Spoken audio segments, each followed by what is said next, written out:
Mr. Kino, ladies and gentlemen, as usual. Where is Ibrahim? Thank you for coming. And thank Ibrahim for gathering us together, bringing us in this very historical place. I am really very impressed. I am very happy to be here. Thank you, Ibrahim, for this event.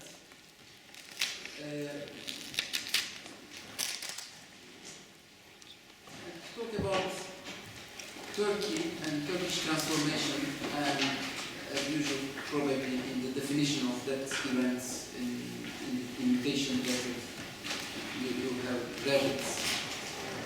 It is recently very usual to talk about New Turkey, and this New Turkey is of course sounding somebody and in some ways for some other people. For some, this New Turkey is going perhaps to not to good, to better destination, of course, but from our point of view, of course, from the AK Party point of view. I'm deputy chairman of the AK Party, of course. I talk on behalf of my party and on behalf of what we did. I am not that much humble. I will not be humble about what we did in 12 years. We have a 12 years period in power, and until the elections in next June, we will have about 7 or 8 months more, and that means that that's a record in the history of Turkish in the history of Turkey, in the political history of Turkey.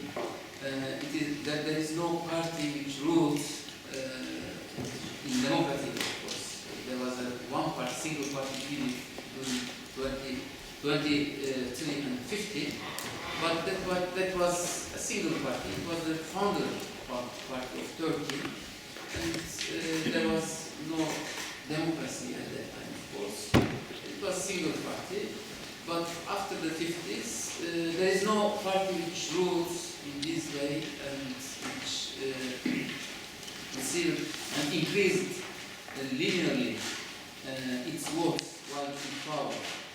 And it is almost an exceptional, I think, in Turkish history, but also in European history, that a party in power is increasing its votes. And that is not an accidental thing, and I think that shows, that indicates something. The approval of the people comes not just because of the law of some people, the platonic law of people to some party or to some leaders. If the leader of the party is not serving in good way, the people cannot appear or the people are not supposed to vote for a party just blindly to follow some leaders. I think yes, Tayyip Erdogan is a charismatic leader. That's okay. That's fine, but it is not just because of the charismatic character of personality of Tayyip Erdogan that AK Party is always increasing its votes and it receives the votes of the people. You know, there is a background, and there is reasons, some real reasons for this, that AK Party did its best in doing its government, and so far since the beginning, you know, we are, just to remind that we are in the 12th anniversary now. It was 3 November 2002 when AK Party first was elected and came to power, and since then AK Party passed through about 9 elections. 3 of them were parliamentary elections, 3 of them local elections, and 2 referendum. There was a modification, amendment in the constitutional referendum, and 1 presidential election. When you look at all these electoral history, you can see a linear increase in the votes of AK Party, in spite of the fact that it's in power. to be in power is not advantage for a party. It is rather a disadvantage because people's expectations are increasing when you are in power, and you should fulfill that expectations. And Turkey and AK Party had really the difficult things, the most difficult things to fulfill that expectations of the people. And whatever, I think AK Party, when it came to power, there was another Turkey. Turkey since then, in 12 years, they are claiming that, and we are, of course, arguing that Turkey has passed through a kind of silent revolution after the development, the economical and social, political development we did in Turkey, and also the political reformations we did in Turkey. And now we can realize that we have passed through a sort of revolution, and we prefer to call it silent revolution. What is the nature of that, or the content of that silent revolution? I think I can summarize it very briefly that before AK Party there was a nation for the state, and now we have a state for the nation. Or in other words, people for the state, there was people for the state, now we have a state for the people. And people is in serve of the people. And it proved to show, to manifest it in all spheres, in spheres of services, and it changed the nature of the politics in Turkey. The state before AK Party was a kind of a reason debtor for the society. People were living for the state and were serving for the state. But now we changed the nature of the state to be, the state is the reason debtor of the nation, of people. And now the nation, the function of the state is just to serve the people. And it was an ideological state, and the state was imposing ideology over the citizens. It was imposing lifestyles over the citizens. It was imposing identity for the citizens, over the citizens. And it was behaving in a way that a kind of platonic entity. The state was playing a role of a platonic entity which was imposing the good and the bad perception, or the good or the bad criteria over the society. I think that is what I mean by the platonic function of the state is to be, the state is a kind of a god, and which is playing a role of a master over the citizens. But during this the time of AK Party, we changed the nature and the definition of the state. We say that the state cannot impose identity on the citizens. It cannot impose religion or ideology to the citizens. And the citizens are mature enough, mature sufficient to decide about their good and their bad. So the state should not decide about this. And you know, the manifestation of this function of the state was that the Kurdish identity, for example, was prohibited, and the Muslim identity was also prohibited. The Alevi identity was almost ignored, or it was neglected, or it was forgotten about. And after the practical manifestation of this was that there was prohibition over speaking the Kurdish or any other language in Turkey, because everybody was supposed to be Turk in Turkey, ethnically Turk.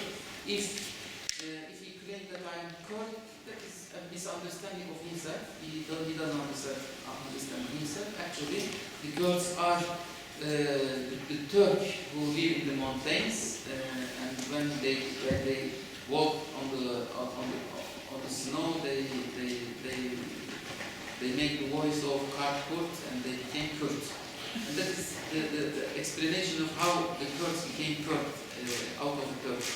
So kind of definition was, of course, injuring Kurdish citizens in Turkey, because to be ignored or to be neglected or to be unrecognized is very injuring by your state.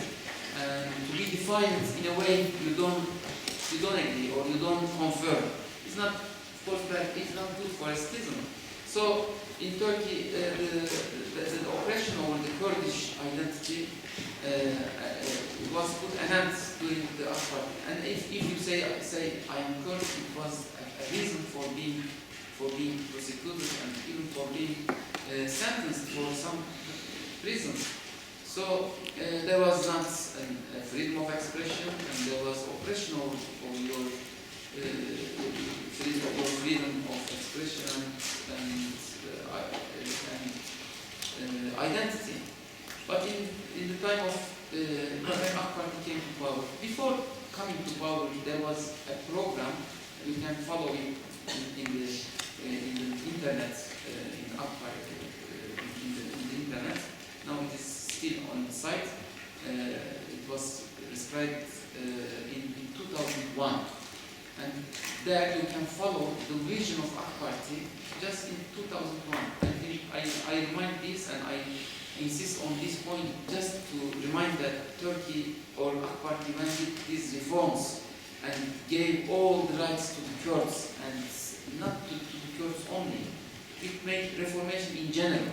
Everybody is free, and everybody possibly may have another ethnicity in Turkey, and it is not true to claim that everybody who is living in Turkey is Kurd. Of course, it is still, unfortunately, it's still in the constitution. The definition of citizenship is still this way, but we try to change it. But de facto, I mean, actually, we changed the situation, and now everybody, it is very rubbish, I mean, to claim that everybody is Turk. And now a court may be in very broad way, he is proud of declaring himself as being Kurd now in Turkey, and the prohibition over the language or speaking in Kurdish is now ended, and now there is channels, TV channels broadcasting in Kurdish. It's called TRT6, and we claim that TRT6 is the best Kurdish channel, I mean, in quality, in producing the Kurdish culture. I mean, now Turkey is the pioneer. Turkey as government now is pioneer in producing and reproducing the Kurdish culture and to serve the culture. Now, the Turkish state accepted all the identities in Turkey. Either you are Kurd, either you are an Alevi, or you are a Muslim, or you are non-Muslim. And we made many changes, especially, for example, to mention about non-Muslims. For example, we gave some of the real estates of the foundations, of non-Muslim foundations, had been confiscated by the state for this or another reason, especially during the first period of the Republic. And it was, of course, very, very painful for the non-Muslims of Turkey. And now their real estates all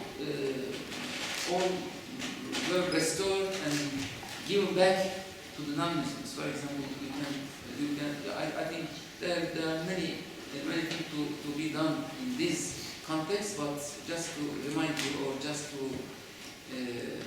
put it aside. And now, so far, about $3 billion or more than $3 billion were given back, or that value, corresponding that value, were returned back to these foundations, non-Muslim foundations. So now we try to implement a category or quality of citizenship. The citizenship in which everybody in Turkey will feel himself as first class and equal citizen of Turkey, of Turkish society.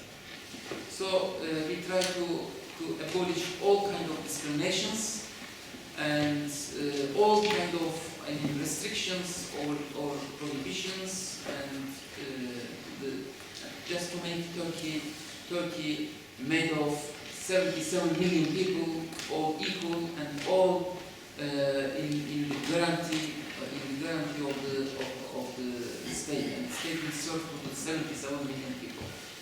I think that is the target, that is the destination of Turkey actually, but I cannot claim that we have done all things, and we have many things to do. Turkey is in the way of democratization now, and to make the states or the country open and a place of happiness to everybody. Because for us, the definition of politics is attaining happiness. It is just the definition of happiness, which is coming. The definition is coming from the Muslim philosophers, probably from Plato also, because Farabi was defining the function of the politics as making people happy. تحصيل السعادة, he said in Arabic. It is تحصيل السعادة, or to be happy, to produce happiness within the society. And now in Turkey, of course, we come to the Kurdish issue, for example, when you come. Of course, I can say that I am very proud about being the actor, one of the among the actors of that reformation, of that revolution, which abolished all the anti-humanitarian practices over the Kurds, over the religious people, over the Muslim people, because until Akbari, the people were, the ladies were prohibited from, the ladies with headscarf the headscarf was prohibited, was banned in universities. And now we came to the point that now, not only in universities, in all society, at all levels now, the headscarf is free. But that didn't make any problem in society. We are fortunate and we are very happy to see that and to show. We already need that, but now we are happy to show also, demonstrate that it creates no problem in the society, in the peace of the society, because there is no problem among people from that. When we made it free, it didn't create the situation that everybody has been forced to wear the headscarf. There are proliferation in the society. There is the diversity of dressing or of wearing. Somebody are wearing some. Nobody now care about who is with headscarf or who is not. That is what we were seek for to come in that society. And I think one consequence after all these policies was to create a peace within the society, just to make Turkish society and Turkish states together, reunite. Unfortunately, after a while, or until a while, Turkish society and the state were very different, and they were very far from each other, and they were broken from each other. Just as it is in the Middle East. In the Middle Eastern societies, the state is not representing the society. We are fortunate in Turkish society since the 50s, since the beginning of 50s. And Turkey is experiencing a series of elections, and failed elections. You cannot claim, you can criticize Turkey from many points of view in the past.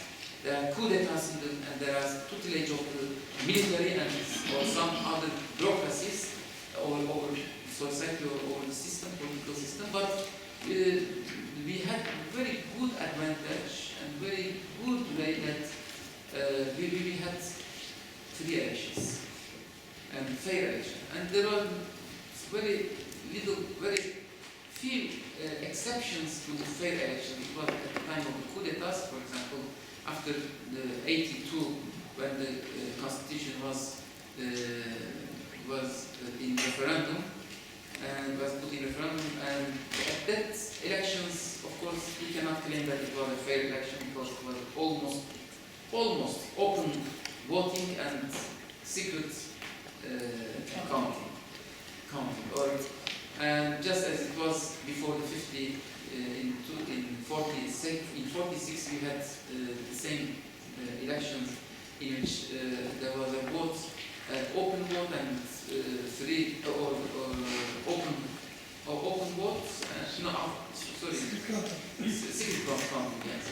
At that election, nothing changed at the first election, but then people criticized that it's not an election, it's not fake, and then they changed the situation. Then the Democratic Party came to power because there was a fair and free election, and out of that fair election, the Democratic Party came to power and never gone again.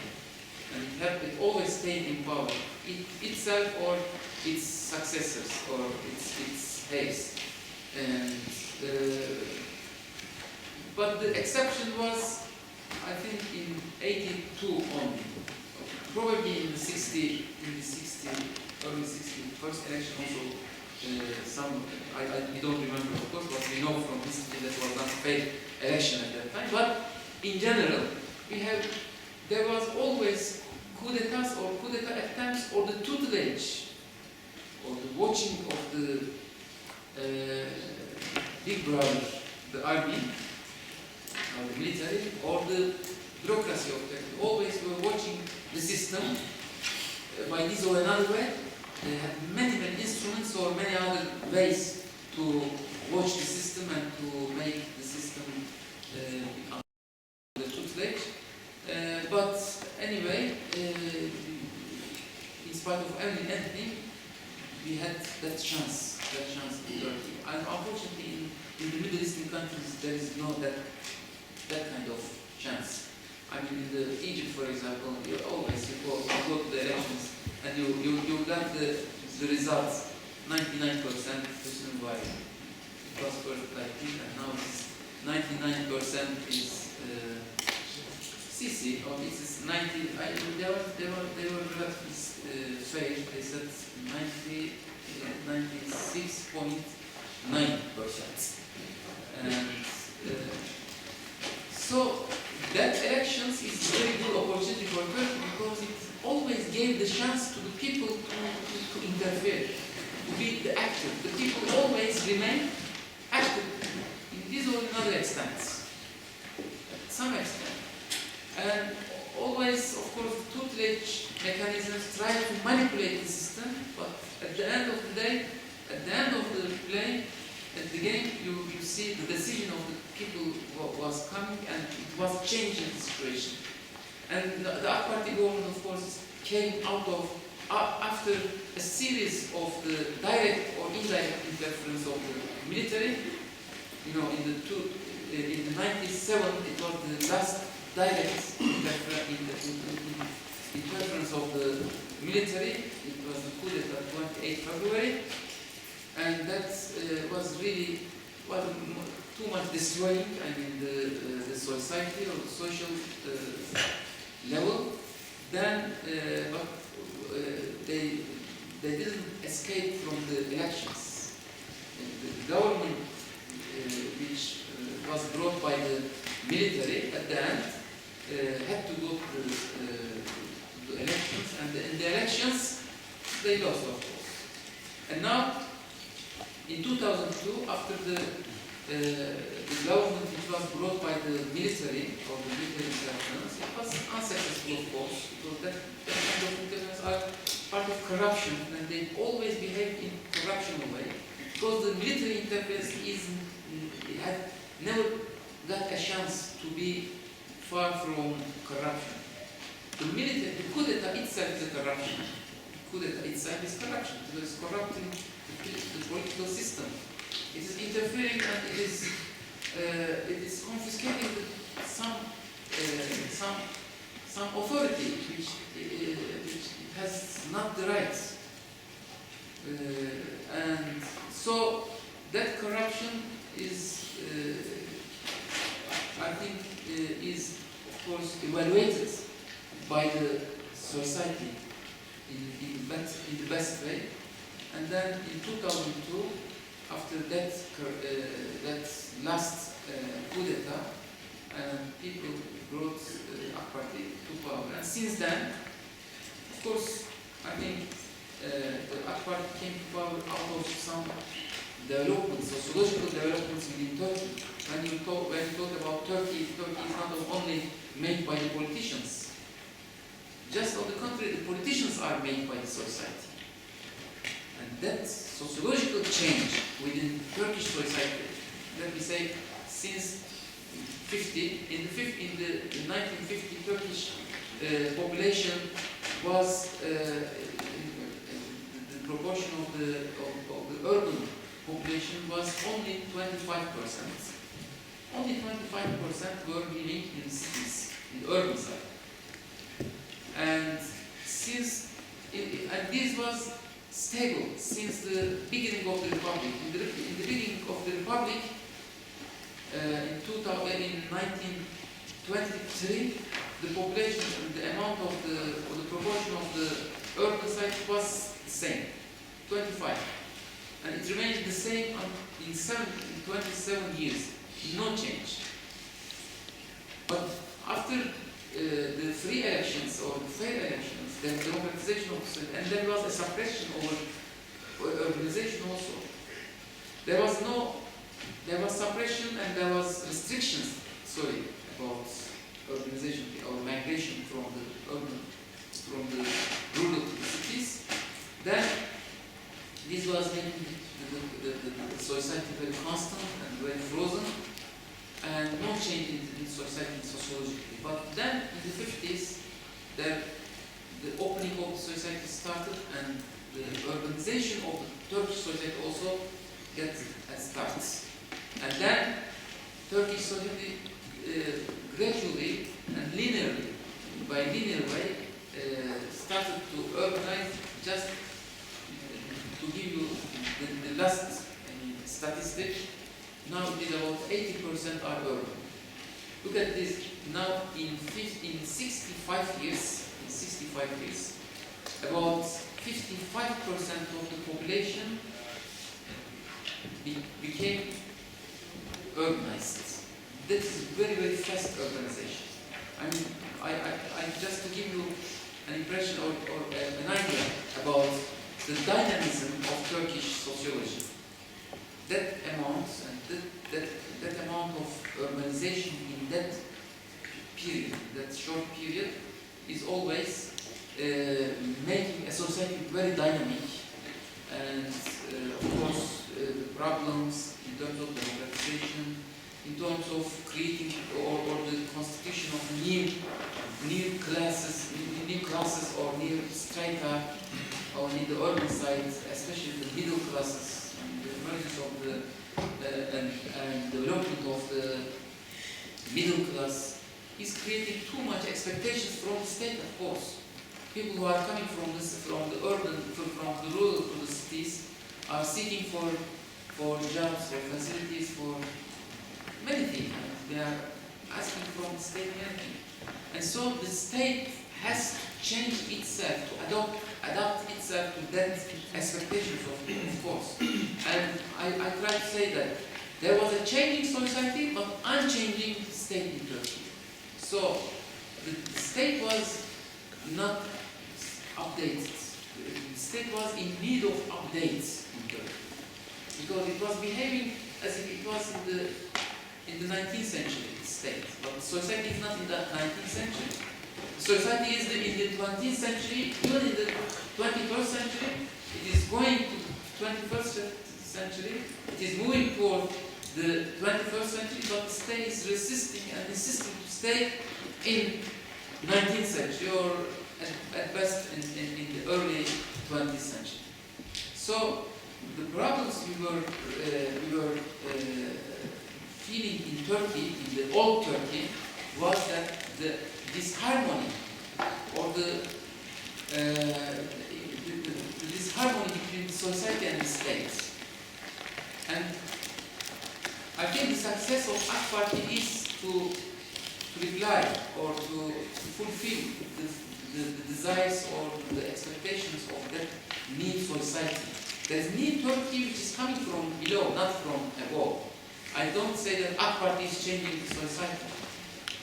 The society asks for a representation, for a rational, functional, and effective representation by a state, because the state was still very old-fashioned, mindless, and it was still, for example, interested, it was still concerned with the behaviors of, with the wardrobe of the people, how they are dressed, how they are thinking, how they are believing, what is their religion, what is their ideology, what is their identity, are they talking, speaking Turkish or Kurdish, or that very, very simple little things of daily living. And Turkey, and that kind of state was a very small state. It was not corresponding to not accompanying the dynamism of Turkish society. And also, of course, people who are coming to the cities, they ask for new, for example, housing.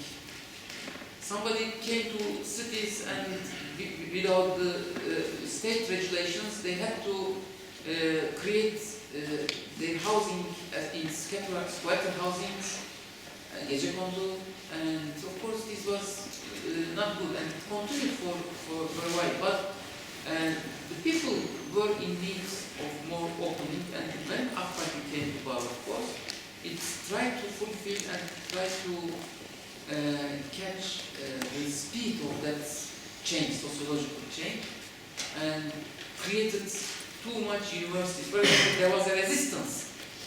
There was a resistance from the old state in Turkey to universalization, or to open new universities in Turkey, for example. And so there was, for example, in Turkey, the population is 70 million, but we had only 50 universities in Turkey, or 55 universities. And when it was being realized by Turgut Özal, just to appreciate, of course, Turgut Özal's policies, who was the first who discovered that need to accompany or to accommodate to the needs of society. And he was the first who opened many universities in Turkey, for example. Until Turgut Özal, the number of universities in Turkey was only 17. There are only 17 universities in Turkey. But in 82, I think, there was opened 8 universities, and then in 92 he opened 27 more, and the amount of the universities reached 55. And then some other private universities also were founded, and then the number arrives at 77. But when Süleyman Demirel came to power, who is belonging to the old Turkey, I think, and namely, Süleyman Demirel is one of the symbol or the symbolic figures of the profiles of the old Turkey, and he stopped opening new universities, and it stayed for a long time, 77, and when AK Party came to power, it started again, and now we have 184 universities. Compared to the United States, of course, the United States has about 5,000 universities in comparison with the population of about 280 million. And if an equation should be made, Turkey should have, I think, proportionally about 1,200 universities, of course. Of course, I don't think that we should open that much universities, but we should, because every year 1,700,000 people are applying to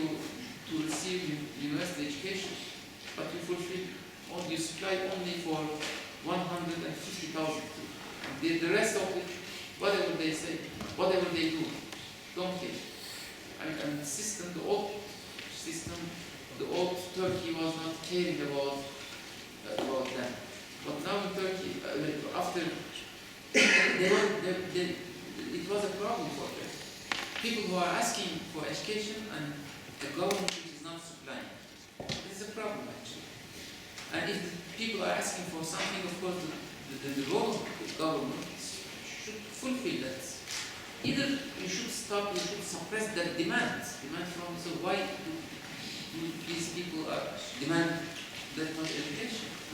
So you should regulate this. And I think the AK Party government's success, one of the secrets of its success is to cope with the problems and to create some opportunities from the problems.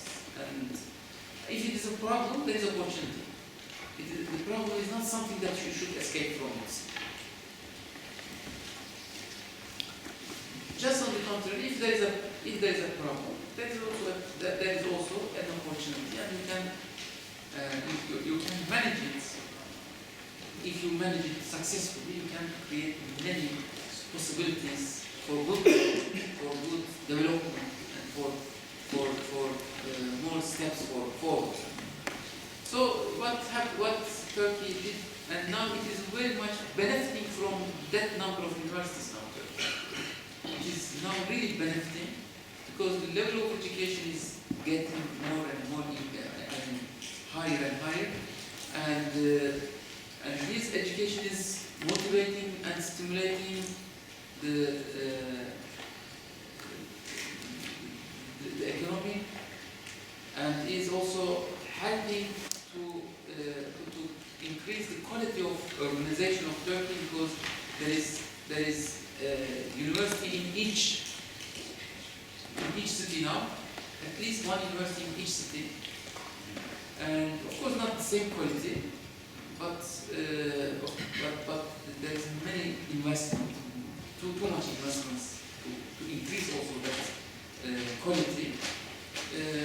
Problems, yes, there is many problems about quality, but in general, that's university, increasing the level of university in Turkey is very functional in the modernization of Turkey, and some parts of Turkey, for example, in the eastern part of Turkey, even in Şırnak, in Hakkari, you have a university, and that university is very helpful in searching for the possibilities of that city, for example, for the history, for the folklore, or for the culture of that cities. So and also for flourishing, for developing the economical or social capacities of that cities, and I think, and also create the mobilization of Turkish society. And now, when we talk about the economical development of Turkey, I think one part of this development is I think related with that increase in number of universities also, higher education. Okay. I might, of course, that is a vision about new Turkey. I think the new Turkey is in summer is the Turkey in which the state and the citizens are together, are united, and the state is serving citizens, not that it is the guards or the master of the citizens or the god of the citizens.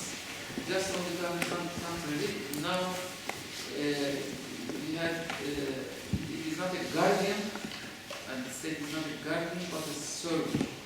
Now the state, we changed that, and I think now that has changed, and I think the citizenship quality of Turkey now has increased sufficiently, not sufficiently, of course. There is an ideal point, of course, or optimistic point that should be reached, but we are in this way, freedom of expression, democracy, everybody is able to criticize, everybody is able to say anything about the government. And now, for example, probably you may see something about Turkey, within Turkey, protests, the police interference to the protest movement, etc. These are not because of the lacking of democracy, because these are the manifestation of democracy. Because there is democracy and people are able to protest. And of course, if the protests are coming by violence, of course, they should be behaved in that way, of course. But fortunately, you cannot say, for example, we cannot express ourselves, you cannot say something, for example, even you couldn't say that we are Turk, now you can defend in televisions, in newspapers, you can now argue about even about separation, and nobody can say you are not prosecuted and you are safe to discuss or to defend your ideas, your thesis in Turkey. Of course, this is, as I said, there may be many other problems in Turkey, of course, but Turkey is, in a way, to full democracy as much as it is in the best way, in the best place in the